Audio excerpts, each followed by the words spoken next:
Blake Lively wants to speak for survivors, but survivors don't want her to. Before we dive in, welcome back to AshleyB TV. I'm a former TV news reporter and Hollywood actress taking you behind the headlines. Hit the subscribe button if you too love diving deeper into the stories that you see all over the internet. For the record, I did not want to make this video. This was not the video that was even slated today. I didn't think I'd ever speak on this subject. We are actually going to talk about a completely different subject featuring other people. But as the days went on and the headlines kept spiraling, I realized that I had to speak up. Blake Lively went on Seth Meyers just a few days ago. You probably saw it all over the internet. And she declared that she had to be the one that spoke up to help make women and girls have a safer place to live. And in that moment, my stomach literally turned to knots. I actually tried to make a TikTok about this, but I was too afraid to post it. It's not because speaking up isn't important. It absolutely is. It's because who it's coming from. As someone who has experienced sexual harassment in a professional setting and had to be the one to speak up and put everything on the line, I take this topic very seriously because I know what it feels like to be harassed in the workplace and to be the one that has to stand up when it's uncomfortable, when it's risky, and when it's real. So when someone with so much power as Blake Lively uses their platform and their late night spot to speak purposely on this subject in a vague way on behalf of girls and women everywhere to make this world a better place in the middle of a lawsuit with multiple contradictions at play, when all of her allegations that she's made so far have proven to be false, it feels like we need to question the motives behind the speech. When people who have actually been in this situation do not appreciate Blake Lively speaking and making the world a safer place on our behalf, when clearly ulterior motives are at play. Let's be clear, this is not about silencing voices. It's about questioning the timing, the motives, and the authenticity of this particular voice when we've clearly seen all of the evidence laid out for us. Today we're digging into why Blake Lively's latest pivot feels less like advocacy and more like a rebrand. Blake Lively has built a career on charm, elegance, and a relatively scandal-free image. I mean, most people back in the day used to say, oh, if only I had a relationship like Blake Lively and Ryan Reynolds. She's played the Hollywood game pretty flawlessly as the effortlessly cool girl next door. So when she filed a lawsuit alleging sexual harassment and retaliation, the world stopped because the world believed her. And that's when we remembered that not every person who speaks up is necessarily telling the truth. We're not going to go into the lawsuits. You can read those for yourself online. There's also journalists who report on these stories every single day that you should definitely go check out if you want to stay up to date on this case. And while she's in the middle of facing a $400 million defamation case from Justin Baldoni, she decides to make a recent pivot in the last couple of weeks. And that is to stand up for women and girls and survivors. And to everyone out there who've been following along or covering this case, this obviously feels very calculated. And it boils people's blood, not only for those that are following along with the case, but for those who have also been in this situation themselves. In her interview with Seth Meyers, Lively stated that she wants to use her platform for those who can't speak up, which is a noble sentiment, but one that can't be separated from context. Because this isn't happening in a vacuum. It's happening while she's locked up in this legal battle where her own credibility and conduct are being challenged. I mean, it's no surprise I've had like a pretty intense year. In her lawsuit, Lively claims that Justin Baldoni engaged in sexual harassment on the set of It Ends With Us, including uninvited entries into her trailer while she was undressed or breastfeeding and improvising physical intimacy in scenes without her consent. But Baldoni's countersuit points to a starkly different picture.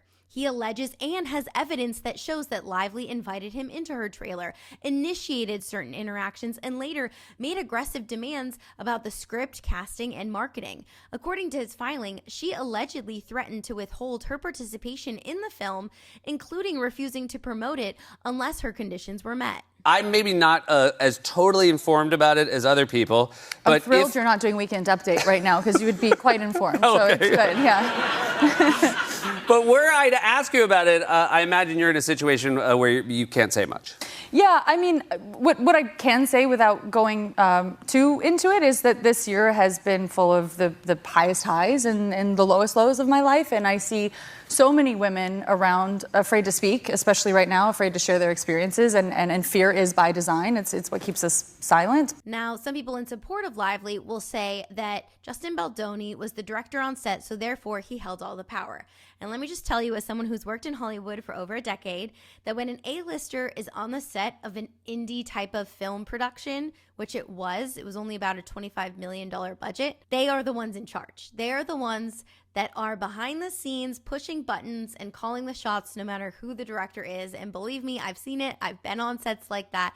And that's just the way it works. So when an A-lister is on the set, she refuses to sign certain contracts that would uphold her to certain duties, especially following the film and its promotion. She has all the cards in her hand. And why does she hold all these cards in her hand? Well, she knows that there is a beloved book series that follows this, and that if she pushes enough buttons, she can take control of this film and get potentially the rights to the next one. And what was so great is that we actually got to read everything. You know, Brian Friedman, Justin Baldoni's lawyer, released pretty much everything for us to interpret and analyze ourselves. And again, many people might not realize this because they might just be reading that New York Times article, or they might just be seeing these little snippets of Blake Lively saying, I'm standing up for women and girls. And that's what she's trying to do. She's trying to go on all of these shows now and double down on what her claims are. I also acknowledge that many people don't have the opportunity to speak. So I do feel fortunate that I've been able to. And it's the women who have had the ability to use their voice that's kept me strong and you know, helped me in my belief and my fight for the world to be safer for women and girls. It's a pretty simple thing, but you know, nothing. Thank you. It's true. And it wasn't just power on set. We saw Blake use her husband, use her best friend Taylor Swift to get involved in that. By the way, never is supposed to happen unless those people are actual producers on that set. I feel like people don't realize also, when an actor or an actress has an EP credit, it doesn't mean that they're taking over the entire film. Everything that she did proved that she was the one in power on that set. So do not be fooled by her saying that she was the victim and that she wasn't the one in power, because she was 100% the one in power on that set. Baldoni also claims that Lively, Ryan Reynolds, and her publicist Leslie Sloan coordinated a smear campaign, planting negative press about him while painting herself as the sole victim. Obviously, this is not just a legal dispute. This has become a reputation war, one that is destroying Justin Baldoni's career. And Blake Lively using terms like, I want to make the world a safer place. It's almost like watching presidential candidates run for office and they're trying to convince anyone who might not be as informed to vote for them. So I believe that right now she's trying to sway public opinion that aren't as informed on these cases, which the majority of people probably aren't as informed.